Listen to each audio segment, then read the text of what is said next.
दोस्तों शजरी ममनुआ की किस्त नंबर 174 में आप देखेंगे कि पुलिस स्टेशन में आलिया काया का हाल पूछती है और वो खामोशी से वहां से चला जाता है। काया पुलिस स्टेशन में अपना बयान रिकॉर्ड करवाता है कि शाइका उस दिन 6 बजे मेरे साथ थी और हमने खाना साथ खाया था।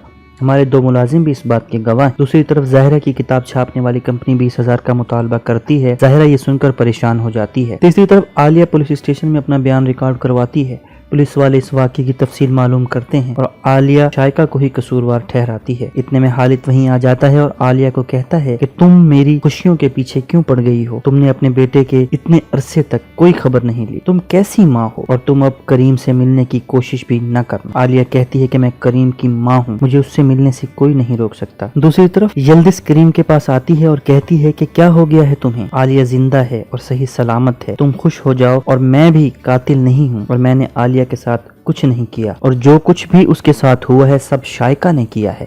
करीम कहता है शाइका ने कुछ नहीं किया। यल्दिस कहती है मैं बेकसूर हूँ और तुम्हें परेशान नहीं करना चाहती। तुमने जो कुछ किया मैं सब भूल चुकी हूँ।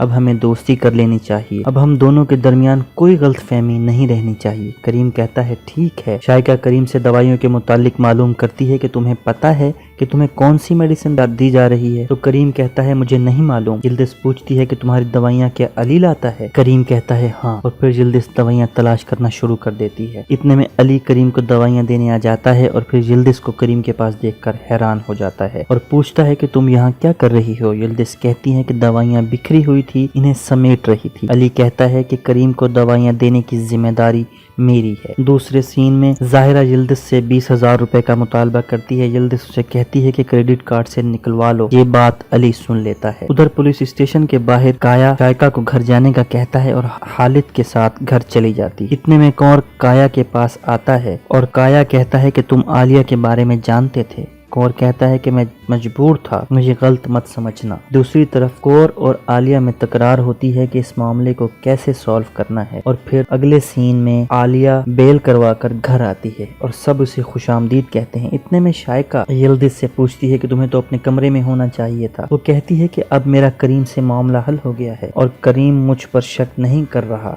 यल्दिस हालिद के सामने शाइका और अली पर इल्जाम लगाती है कि ये दोनों करीम के साथ बुरा कर रहे हैं। दूसरी तरफ आलिया कौर से कहती है कि मैं करीम को लेकर बहुत परेशान, तुम्हें मुझे उसकी हालत के बारे में आगाह करना चाहिए था। कौर उसे दिलासा दिला देता है और कहता है सब ठीक हो जाएगा। इतने में हालिद करीम के पास आता है और करीम रोता है और कहता है कि मॉम इतने अरसे कहाँ गुम रही, वो अगर जिंदा थी तो मुझसे मिलने क्यों नहीं आई? फिर इतने में करीम के फोन पर आलिया की कॉल आती है। हालिद कॉल पिक करता है और कॉल काट देता है और करीम से मोबाइल लेकर बाहर आ जाता है। शाइका हालिद को कहती है कि करीम को आलिया से दूर मत रखें, इन्हें मिलने दें। और फिर शाइका करीम के पास आती है और हालिद से फोन लाकर करीम को देती है। करीम फोन लेने से इनकार कर देता है और वो करीम को इंसिस्ट करती है कि वो अपनी माँ से मिले ताकि हम उससे उसकी गलती का बदला ले सकें और इसके मोबाइल से आलिया को टेक्स्ट करती है कि कल मुझसे आकर मिलो। आलिया ये देखकर खुश हो जाती है। दूसरी तरफ आलिया यल्दिस को कॉल करती और यल्दिस उसे बताती है कि मुझे शक है कि करीम को नशा आवर अद्वियात दी जा रही हैं, उसका कोई टेस्ट करवा लेते हैं। आलिया कहती है कि कल मैं करीम से मिलने जा रही हूँ, किसी बहाने से उसका टेस्ट करवा लूँ। तो दोस्तों यहाँ पर किस्त नंबर 174 का इख्तिताम हो जाता है।